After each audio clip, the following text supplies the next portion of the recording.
The late summer sun drifted lazily over Riverside Park in Sacramento, California, washing the winding footpaths in warm gold. Children chased bubbles across the grass. A vendor rang the bell of his lemonade cart, and sparrows hopped in the shade as families settled beneath the trees. It was an ordinary afternoon, quiet, gentle, almost too peaceful to be real. But for Daniel Brooks, everything around him dimmed as if the world had been placed behind glass. He stopped mid-stride, his breath catching in his chest, one hand tightening around the strap of the duffel bag slung over his shoulder. His eyes fixed on a lone figure sitting near the edge of the walking trail, broad shoulders hunched, hands trembling slightly, head bowed as though carrying a lifetime of weight. At the man's side stood a German shepherd, but not like any Daniel had seen before. The dog's coat, once thick and proud, was now dull and uneven, patches of fur missing as if torn away by hardship. Its ribs pressed sharply against its skin, every breath a shallow rise. Yet it wasn't the frail body that stopped Daniel. It was the eyes. Deep brown, sharp, burning with something ancient and familiar. A recognition that pierced through time like a whisper from another life. Daniel's throat tightened. His pulse hammered. His lips parted before he even realized he was speaking. "Ranger," he breathed. And for a long moment, he couldn't bring himself to take another step. The summer heat drifted lazily across Green Lake Park in Seattle, the kind of warmth that softened every edge of the world and left a thin shimmer rising from the water as if the lake itself were breathing. Lucas Miller walked along the paved path circling the shore, his hands tucked loosely into the pockets of his faded cargo pants, his posture slightly hunched, though his frame was strong and broad-shouldered. At 34, he carried the appearance of a man who once carved discipline into his bones. Short, dark blonde hair trimmed close, a jawline sharp enough to betray years in uniform, and pale gray eyes that seldom revealed more than a guarded distance. Those eyes had once been quick with laughter, but 2 tours in the Middle East had burned something quiet into him, something that made him wary of loud noises, sudden movements, and even his own memories. He never said so aloud, but the weight of unfinished stories pressed against his ribs the same way the humid air pressed against his skin. As he passed the park benches where tourists snapped photos, Lucas paused at the sight of a tall, thin man sitting slouched beneath a poplar tree. The man was older, perhaps late 60s, with a wiry frame and sunburned skin stretched tight over prominent cheekbones. His sparse white beard gave him a windswept, vagabond look, and the patched denim shirt hanging off his bony shoulders marked him instantly as someone who had known too many nights without shelter. This was Walter Brooks, though Lucas did not yet know the name. What drew his attention wasn't the man, but the creature lying beside him, a large German shepherd with thick black and tan fur dulled by dust and street grime. The dog rested with its heavy head on its paws, but even from a distance Lucas recognized the strong muscular build, the disciplined stillness, the faint ripple along the rib cage that showed trained readiness rather than fear. The dog wasn't starved, just unkempt, underfed, but unmistakably healthy beneath the dirt. And it was those eyes, amber, intense, aware, that struck Lucas like a quiet blow to the chest. He had seen eyes like that before, on the battlefield, in the dark. During nights when the air smelled of metal and sand, and the world felt like it could collapse with the next explosion.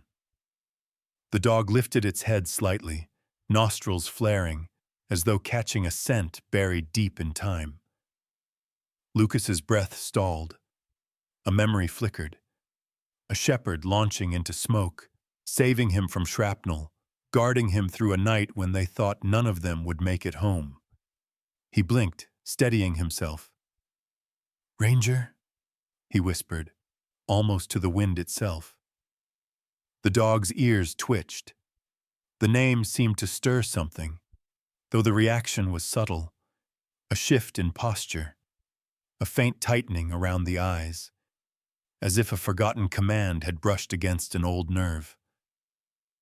Walter shifted, noticing Lucas staring. The old man's voice was rough, cigarette scraped, but cautious, rather than hostile. "You know this dog?" he asked, pushing himself upright with hands that trembled slightly, either from age or a life led on the margins.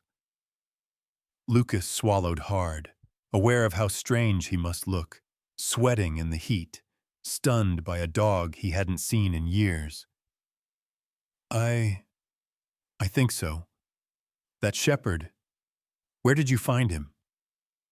Walter studied him with pale blue eyes gone milky from time but still sharp enough to read people quickly.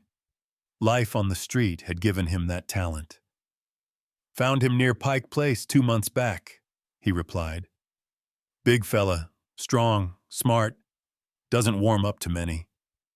Then, softening a fraction, he added, "Name's Buddy to me, but maybe he had another life before I came along." Lucas stepped closer, slowly, the way he once approached Ranger during their earliest training days. His heartbeat hammered with a strange mixture of hope and dread. The dog rose to its feet, steady, confident, movements fluid like a creature still in its prime. Up close, Lucas saw the dog was around 6 years old, tall and well-muscled, coat thick beneath the dirt, ears erect like a sentinel always listening for danger. On the left side of his flank was a faint, healed scar, thin as a silver thread, but Lucas recognized it instantly, for he remembered the night that scar had been carved into living flesh. "It's him," Lucas murmured, voice breaking on the edges. "It's really him." Walter's gaze softened as he studied Lucas, reading a man who looked both hopeful and broken at once. "You a soldier?" he asked quietly. Lucas nodded. "He served with me, saved my life more times than I can count." For a long moment, the world narrowed to the dog's eyes, the way they studied Lucas with a mixture of caution, recognition, and something deeper, something buried, but still alive. Lucas crouched, placing his hand palm down near the ground, letting Ranger, Buddy, decide the distance.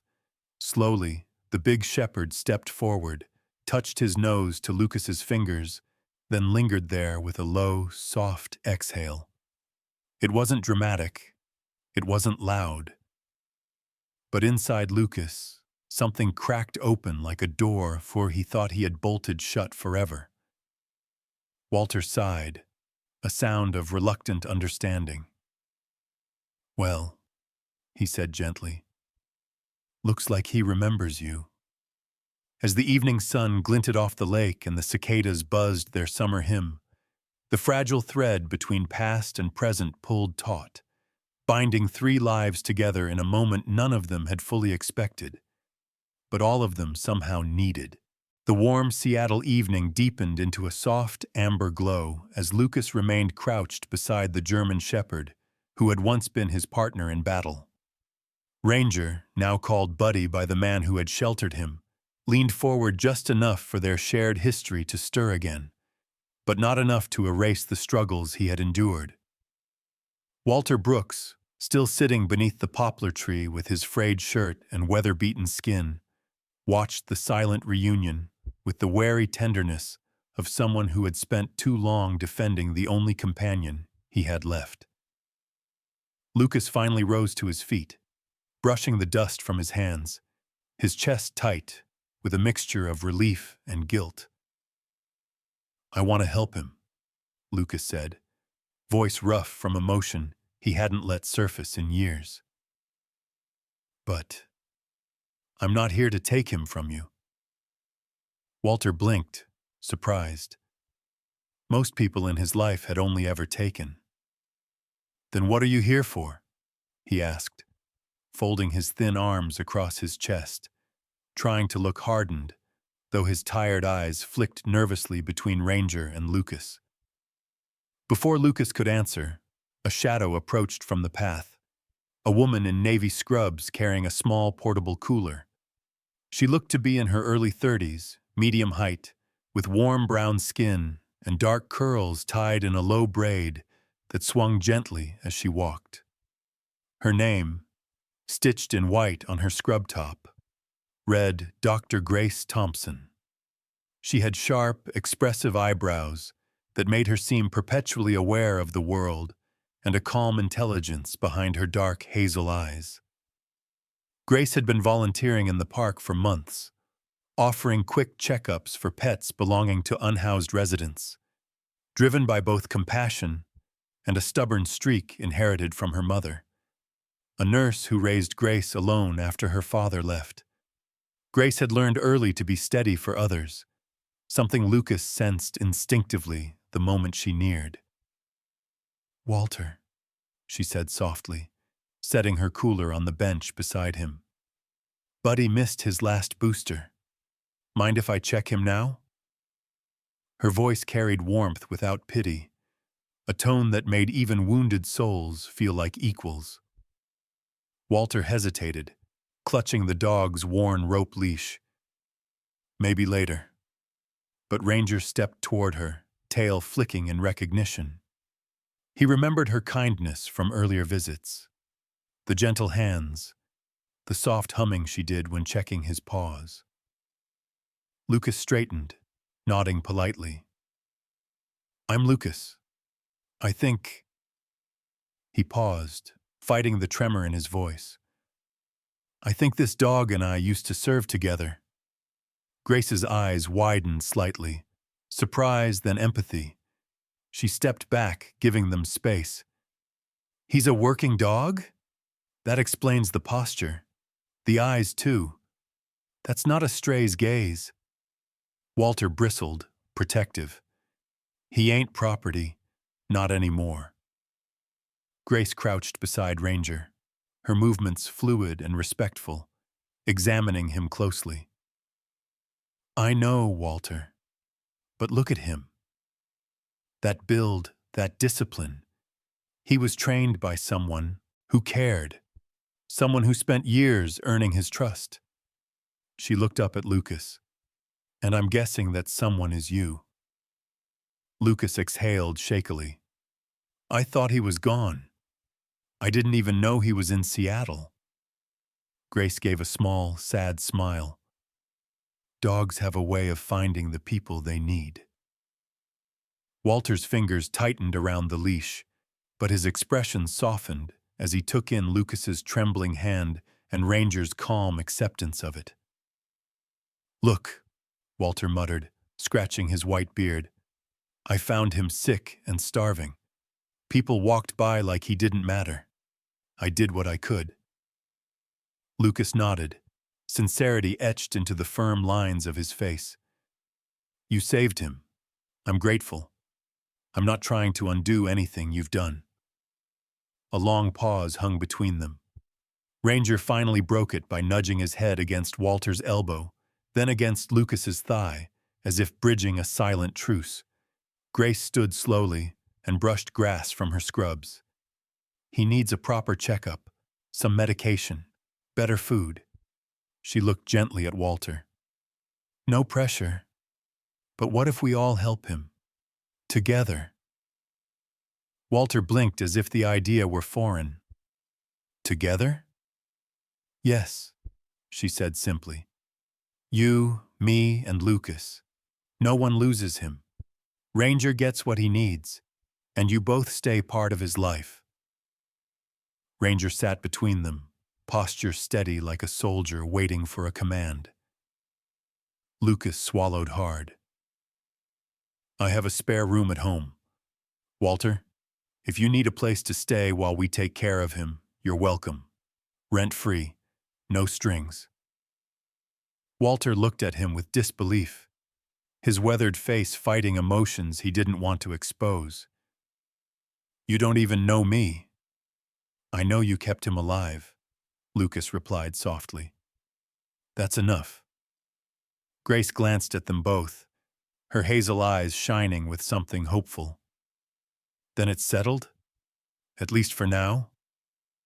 Walter hesitated, but when Ranger nudged him again, gently, reassuringly, something in him yielded. "All right," he whispered, "but only because he wants it." Lucas reached out and rested a hand on Ranger's back, feeling the familiar strength beneath the dirt. Grace smiled, the kind of smile that warmed the fading evening. The summer breeze stirred the trees overhead as the three unlikely companions stood together. One soldier rebuilding his courage, one wanderer learning to trust again, one healer stepping quietly into both their lives, bound by a dog who once ran through fire and somehow found his way back to the people who needed him most. The night settled over the residential streets of Seattle with a warm summer haze still clinging to the asphalt as Lucas guided Walter and Ranger toward his modest, two-story rental home near Green Lake. The place wasn't fancy. Tan siding, a narrow porch, and a small yard filled with overgrown rosemary bushes. But it felt steadier than anywhere Walter had slept in years. As the porch light flickered on, Ranger pressed his shoulder gently against Lucas's thigh, a grounding gesture that once pulled him through sandstorms and firefights. Now it anchored him in a quieter battle, the unfamiliar territory of building a life again. Inside, the house smelled faintly of pine cleaner and the old books lining the hallway shelves. Lucas felt a sudden wave of embarrassment as he noticed the clutter, a stack of unopened mail, a half-finished wooden model on the dining table, a mismatched pair of boots by the kitchen door. He had lived alone too long, in a state of half-arrival, half-departure, as if he never believed he truly deserved comfort. Walter stepped inside hesitantly, his thin frame silhouetted beneath the doorway. Up close, the deep creases in his face looked etched by years of wind, cigarettes, and disappointment. He clutched the frayed strap of his canvas bag with the instinctive posture of someone accustomed to losing things without warning. Ranger, however, trotted forward as though he'd always belonged here. The sight made Lucas's chest warm in a way both fragile and fierce. "You can take the room upstairs," Lucas said, gesturing toward the narrow staircase. "It's small but clean. I'll grab linens." Walter cleared his throat, voice rasping with disbelief. "You sure you want someone like me staying here?" Lucas turned, meeting his doubtful gaze with quiet steadiness. "You took care of him when no one else did. That's more than enough reason." As Walter nodded awkwardly and shuffled upstairs, Ranger followed for a few steps before circling back to Lucas, as if to check that the arrangement still held.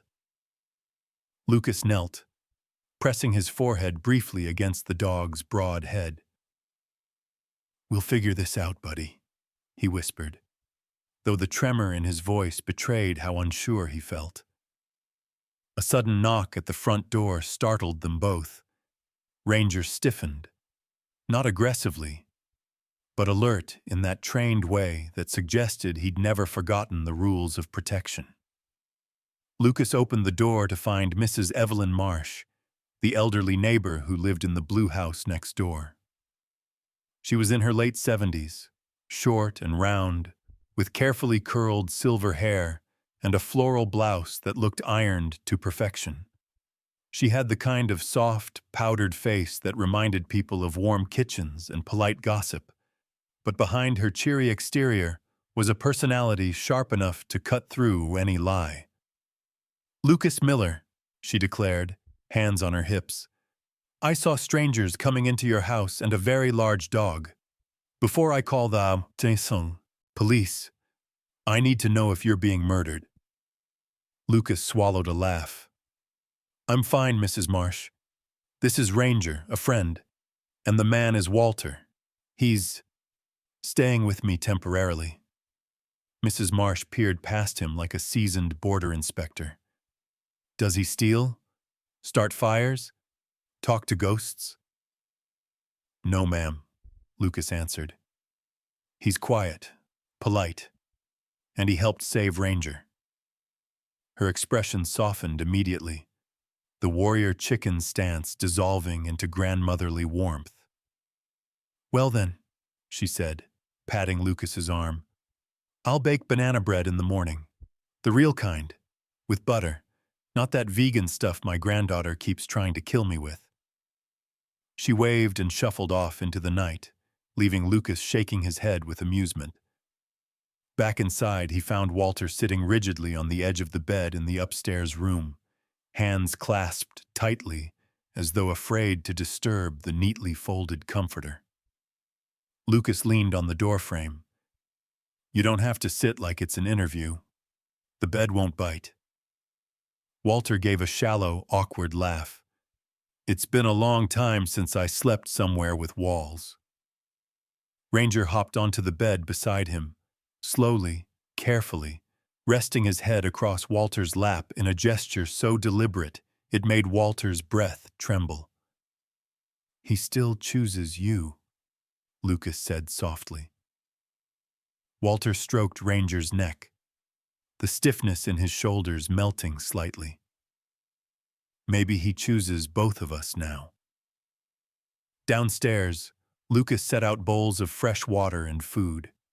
As he did, something unexpected tugged at his thoughts.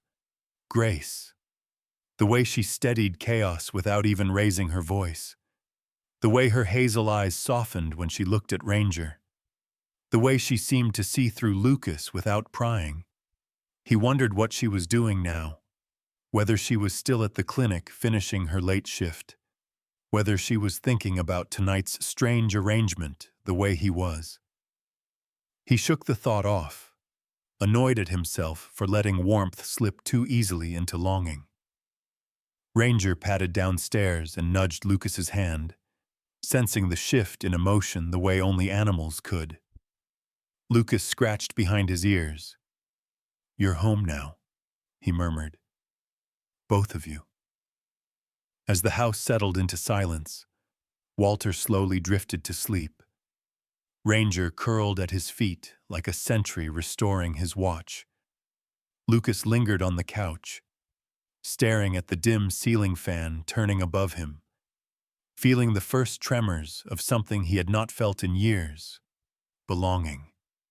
Summer pressed softly against the windows as he closed his eyes, not quite trusting peace but willing for the first time to let it in.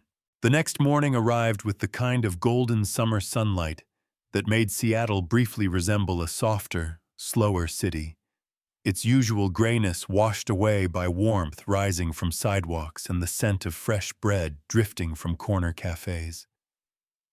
Lucas awoke on the living room couch with a stiff back and a disorienting sense of peace he wasn't used to. Ranger slept nearby, stretched across the rug like a sentinel at rest, his muscular frame rising and falling with steady breaths. The dog looked healthier already after a night in a safe home, his coat catching light in rich black and tan ripples, his ears flicking at each distant sound out of habit. Upstairs, Walter was awake, sitting cross-legged on the bed with his canvas bag open before him. He was pulling items out one by one, arranging them carefully. A battered photo of him as a young man beside a rust-colored pickup, a lighter with a faded military emblem, a pair of wool socks patched in 3 places. His face, unshaven and deeply lined, held an expression Lucas rarely saw on him, something fragile, like a man trying to rebuild an identity piece by piece. Lucas knocked lightly on the door. "Morning," he said. "Grace asked if we could bring Ranger to the clinic today. Just a full checkup." Walter looked up, his pale blue eyes uncertain. "You think she'll ask too many questions? About Where I found him. Lucas shook his head. Grace isn't the type to judge. She just wants to make sure he's healthy. Ranger appeared at the door as if summoned by name, stretching his long legs and nudging Walter's hand. That gesture alone seemed to steady the older man. By the time they reached Greenwood Veterinary Clinic, the sun had climbed high, warming the bright, teal-painted exterior of the building. Inside, the air smelled of disinfectant mixed with lavender diffusers.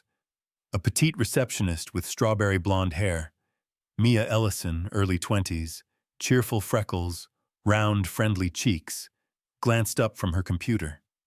She had the breezy energy of someone who genuinely enjoyed animals more than humans, and whose optimism came from a sheltered upbringing with parents who shielded her from most hardships.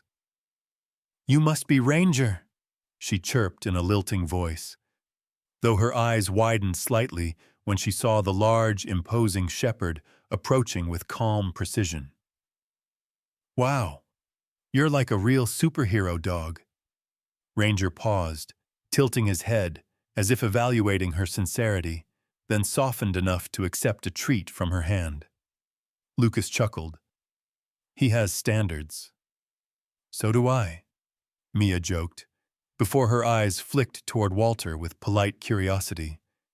She didn't stare long, but Lucas could tell she was trying to decide whether he was family, a client, or something else entirely. Grace appeared from the hallway then, wearing dark blue scrubs and a stethoscope bouncing gently against her collarbone. Her dark curls were pulled into a tighter bun today, and faint under eye. Shadows showed she'd worked late, yet there was still something warm in her expression, something that brightened further when she saw Lucas. "Morning," she said, with a smile that softened her strong jawline and lit her hazel eyes. "And hello, handsome boy." Ranger walked to her without hesitation, brushing his head against her hip in a greeting that felt almost ceremonial. Grace crouched, brushing through his coat with practiced fingers. His hydration levels look better already, and he's alert. Good sign. Walter hovered nearby, wringing his thin hands, his shoulders curved inward with the weight of invisible shame. Grace noticed instantly. "Walter, right?" she said gently. "I'm glad you came with him. You've done a lot for this dog." Walter blinked as if she had spoken in a foreign language. Compliments were not something he was used to holding. "I just kept him around. He's the one who stuck with me." Grace nodded. "That counts." She led them into an exam room where pale blue walls were decorated with watercolor paintings of pets. A middle-aged man entered shortly after. Dr. Henry Collins, a tall veterinarian with a salt and pepper beard, broad chest, and calm brown eyes framed by laugh lines. He had the steady confidence of someone who'd spent decades treating animals and had developed a fatherly patience that many clients found comforting. A motorcycle accident in his 20s had left him with a slight limp, but he carried it with quiet dignity. "So, this is the famous Ranger," he said warmly. "I've heard 3 versions of his story already, and we haven't even done the exam." Lucas flushed. "Sorry, things got emotional yesterday."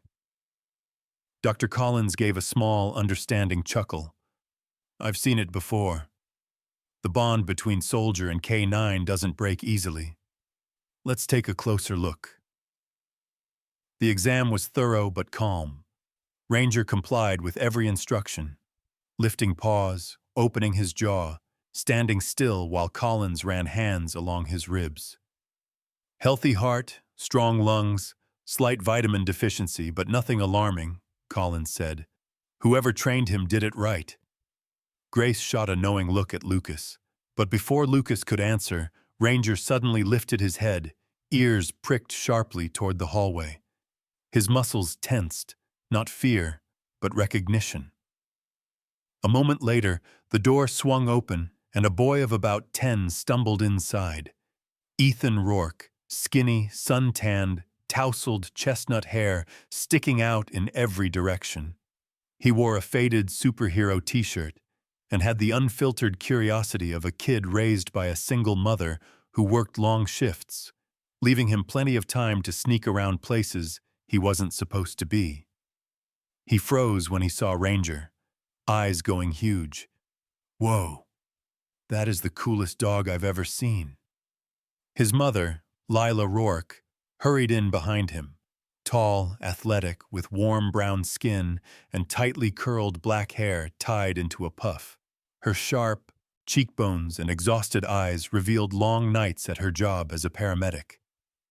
"Ethan, you cannot run into exam rooms," she scolded, then noticed Ranger's calm stance and Lucas's smile. Ranger approached Ethan gently and lowered his head. The boy reached out, touched the dog's fur, and grinned. "He likes me." "He likes almost no one," Walter muttered with disbelief. Lucas watched the interaction, a strange warmth forming in his chest. As Ranger leaned into the boy's touch, something small but powerful settled into the room. A sense that their quiet pact from the night before was only the beginning of something much larger. And none of them yet understood how quickly their lives were about to change. The summer afternoon unfolded with that familiar Seattle warmth that made everything seem slightly brighter, as if the sun itself leaned closer to listen.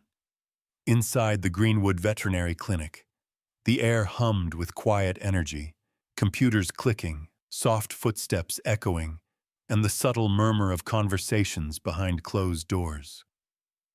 Ranger remained near Ethan, the 10-year-old boy who had burst into the exam room moments earlier, his chestnut hair sticking up in every direction, as though he lived inside a wind tunnel. The big shepherd stood calmly, muscles relaxed but alert, the faint golden sheen on his tan coat catching the sterile lights overhead. Lucas watched the scene with growing curiosity. Ranger was a disciplined dog, cautious with strangers, yet here he was leaning gently into Ethan's thin hands, as if recognizing something invisible. Dr. Henry Collins, with his salt and pepper beard and steady presence, exchanged a thoughtful glance with Grace. "It's unusual," he murmured. "He doesn't show this kind of immediate trust often." Grace nodded, her hazel eyes narrowing with clinical interest. "Maybe it's instinct. Dogs sense things before we do." Ethan's mother, Lila Rourke, the paramedic whose strong frame carried both exhaustion and unshakable resolve, stepped forward, gently pulling her son back. "Ethan, give the dog some space." Ethan obeyed, but reluctantly, his dark eyes flicking repeatedly toward Ranger. He looked as if he wanted to say something, but didn't dare. Grace knelt beside the boy, her tone soft. "You okay, sweetheart?" Ethan hesitated, chewing the inside of his cheek, a nervous habit. "Yeah, I just feel like I know him, like he wanted me to come in." Ranger nudged the boy's arm in a slow, deliberate motion that seemed to confirm it. Walter, leaning against the wall with his wiry arms folded, let out a low whistle. "That dog's got a mind of his own." "He always has," Lucas murmured. But something about Ethan's presence stirred a different tension in Lucas's chest.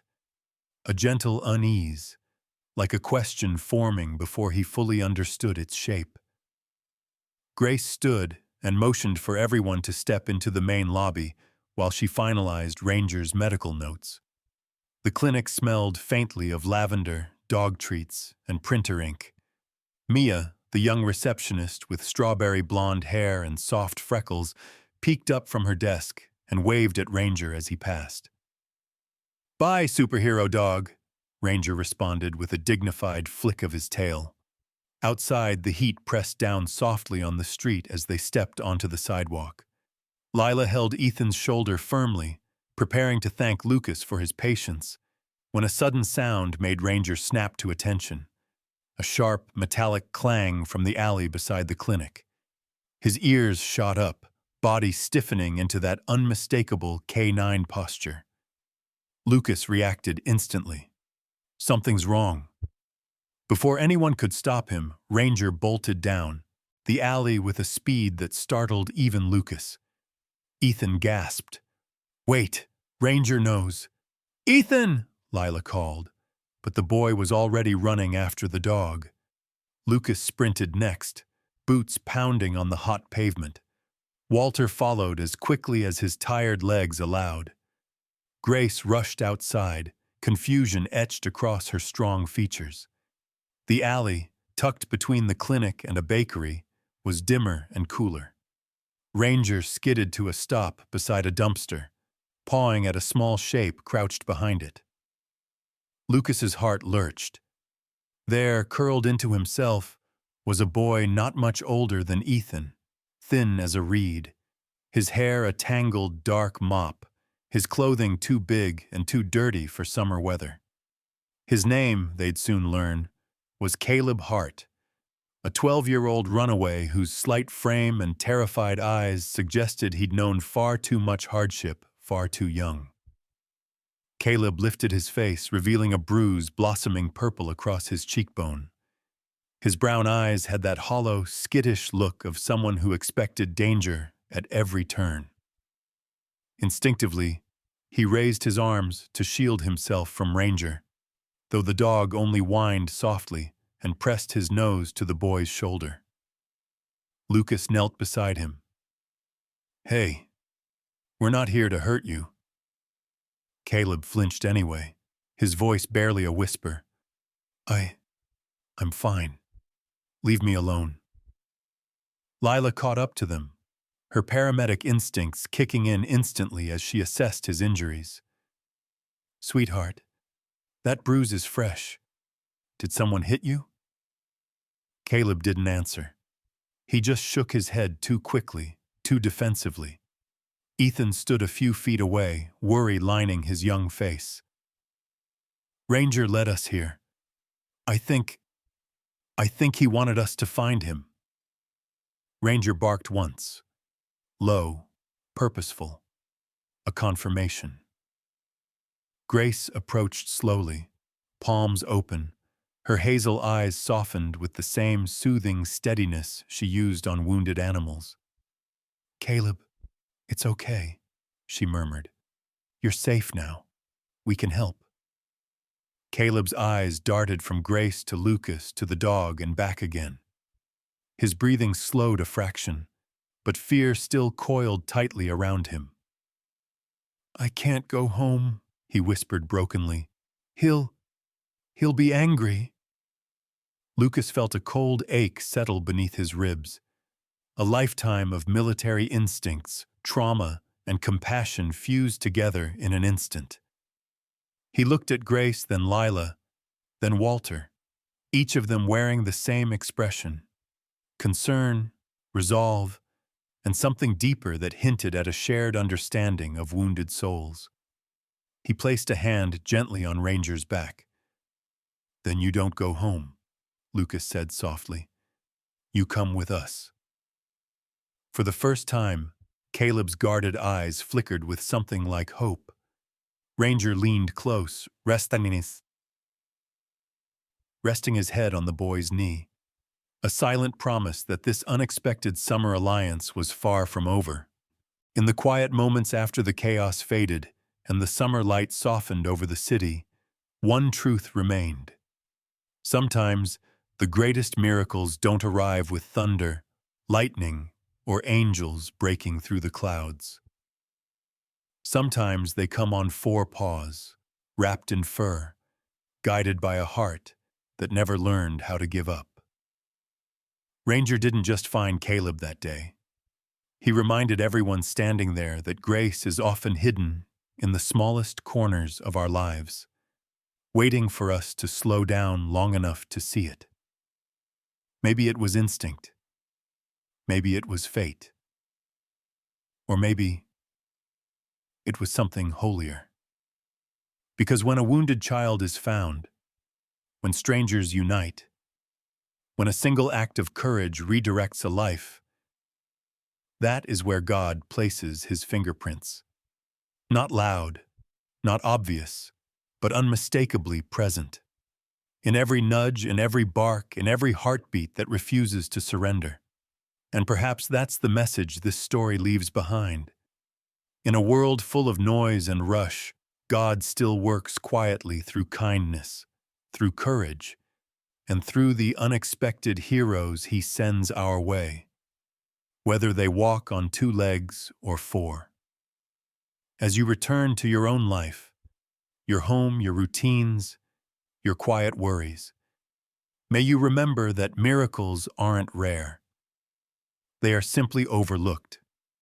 Pay attention to the small moments, the people who cross your path at the right time, the second chances you didn't expect, the strength you didn't know you had. God places them there with purpose, and may He bless you for taking the time to listen to stories like this. Stories that heal, stories that remind us we're never walking alone. May God's protection cover you and your family today and every day. May His grace open doors you didn't know existed, and may His miracles find you wherever you are. If this story touched your heart even a little, please share it so more people can feel its warmth. Comment your thoughts or a prayer for someone you love. Subscribe to stay with us on more journeys of hope, love, and divine protection, because you never know